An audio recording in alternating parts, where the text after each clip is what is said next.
नमस्कार, मैं डॉक्टर शीतल महाजनी धड़फड़े सह्याद्री ग्रुप ऑफ हॉस्पिटल्स में हिपेटोलॉजिस्ट ये नाते से मैं कार्यरत हूँ।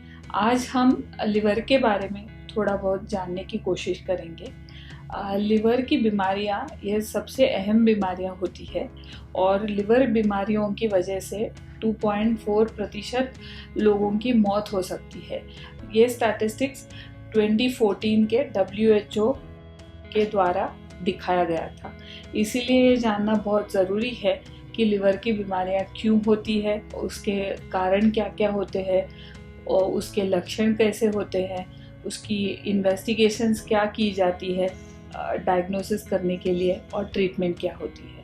चलो देखते हैं कि लिवर की बीमारियां क्यों होती है। एक है अल्कोहल। हम जानते हैं कि आजकल सोशल ड्रिंकिंग बहुत कॉमन होते जा रहा है।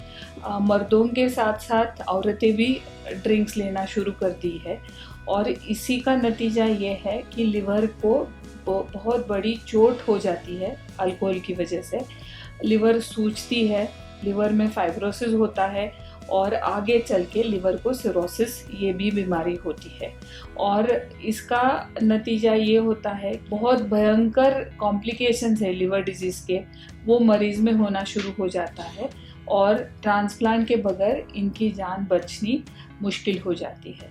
तो सबसे इम्पॉर्टेंट बात यह है कि ड्रिंक्स नहीं लेना चाहिए और यदि किसी को ड्रिंक्स लेने की आदत है तो उनको बार बार लिवर की इन्वेस्टिगेशंस करना, जैसे लिवर फंक्शन करना या तो सोनोग्राफी करना या तो डॉक्टर की सलाह लेना बहुत ज़्यादा ज़रूरी है। एंड तक लिवर की बीमारी होने की राह नहीं देखनी चाहिए। इसके साथ साथ दूसरी एक समस्या सामने आती है, non alcoholic fatty liver disease उसे बोला जाता है। और जैसे लिवर को अल्कोहल की वजह से प्रॉब्लम होता है, वैसे सिमिलर प्रॉब्लम मोटेपन से भी होता है। ये मोटापन लिवर के लिए अच्छा नहीं है। जैसे हाथ पैर बड़े मोटे दिखने लगते हैं, वैसे इंटरनल ऑर्गन्स जैसे लिवर पे भी फैट डिपोजिशन होता है और ये फैट डिपोजिशन की वजह से लिवर को दोबारा फाइब्रोसिस या तो सिरोसिस ये बीमारियां कई सालों के बाद होना संभव होता है। इसलिए वज़न जो है अपना काबू में रखना बहुत ज़्यादा ज़रूरी है। हम क्या खाते हैं, हम कितना फ्राइड फूड खाते हैं या हम कितना फास्ट फूड खाते हैं, हम एक्सरसाइज करते हैं या नहीं, हमारा वज़न काबू में है या नहीं, हम मोटे होते जा रहे हैं या नहीं, ये सारी चीज़ें ध्यान में रखना ज़रूरी है। इसके साथ साथ इन्फेक्शन की वजह से लिवर को बीमारी होती है। जो इन्फेक्शन सामान्य है, जैसे दूषित पानी से या दूषित खाद्य वस्तु से जो इन्फेक्शन होता है उसे हेपेटाइटिस ए या ई बोलते हैं। गर्मियों के दिन ये इन्फेक्शन ज़्यादा फैलता है और मक्खी बैठा हुआ खाना, ड्रेनेज का जो पानी रहता है उसमें पीने का पानी मिक्स हो जाता है और ये टाइम पे ये बीमारी बहुत ज़्यादा स्वरूप में फैल सकती है। इसलिए सैनिटेशन पे ध्यान देना बहुत ज़्यादा ज़रूरी है। उसके साथ साथ हेपेटाइटिस बी और सी ये दो इन्फेक्शन ऐसे हैं जो खून से एक आदमी से दूसरे आदमी को उसका प्रसार होता है। वैसे ही जब भी हम ट्रीटमेंट लेते हैं, जैसे डेंटल ट्रीटमेंट लेते हैं या तो कोई सर्जरी लेते हैं या तो इंजेक्शन लेते हैं, वो जो सुई यूज़ करते हैं, सुई या तो सिरिंज, ये डिस्पोजेबल होना ज़रूरी है ये इन्फेक्शन टालने के लिए। यदि हेपेटाइटिस बी और सी हो जाता है तो लिवर को सिंपल बीमारी से लेके गहरी बीमारी तक इसका प्रेजेंटेशन हो सकता है, जैसे सिरोसिस भी हो सकता है।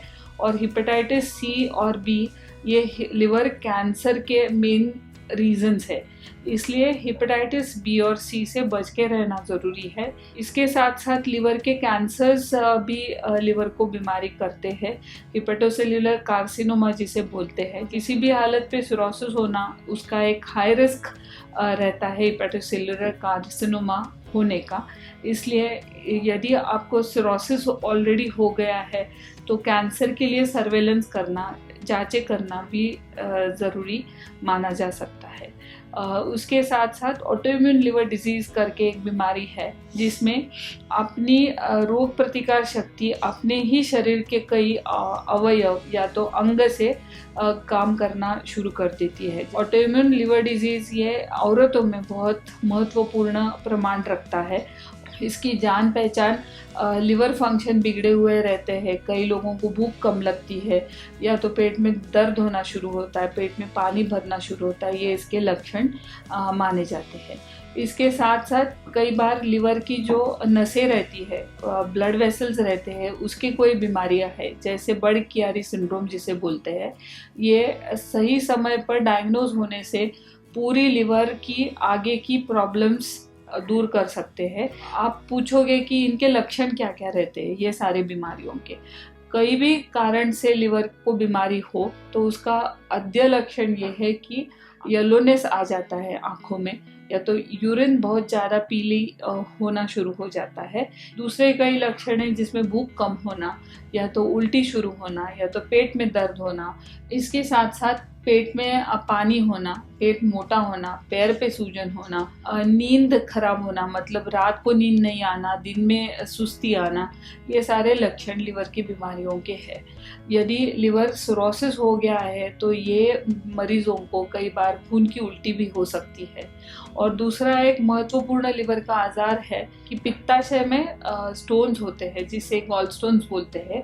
यदि एक आध ये स्टोन स्लिप हो गया लिवर की डक्ट में, जिसे बाइल डक्ट बोलते हैं, तभी जॉन्डिस हो सकता है। पर ये जो जॉन्डिस है इसके साथ साथ पेट में दर्द होना, या तो वाइट कलर का स्टूल होना, या तो खुजली आना, ये बहुत इंपॉर्टेंट सिम्टम्स रहते हैं।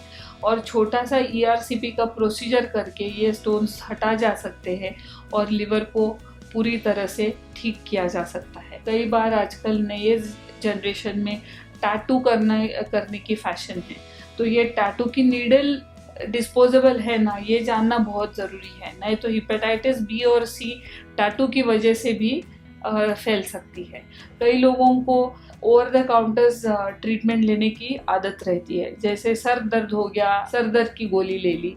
ऐसे करना बहुत अच्छा नहीं है, क्योंकि ये सारी जो एनाल्जेसिक मेडिसिन है उसका लिवर पे गैर तरह का असर हो सकता है और उसी के कारण भी लिवर की बीमारी हो सकती है। तो मेडिसिन क्या ले रहे हैं हम, ये डॉक्टर को पूछना बहुत ज़रूरी है। लिवर डिजीज़ के बारे में आपको और कुछ जानकारी लेना है तो कमेंट बॉक्स में आप ज़रूर हमें क्वेश्चंस डालिएगा, तो हम आपकी ज़रूर सहायता करेंगे, आपको ज़रूर उसके आंसर्स भेज देंगे। धन्यवाद।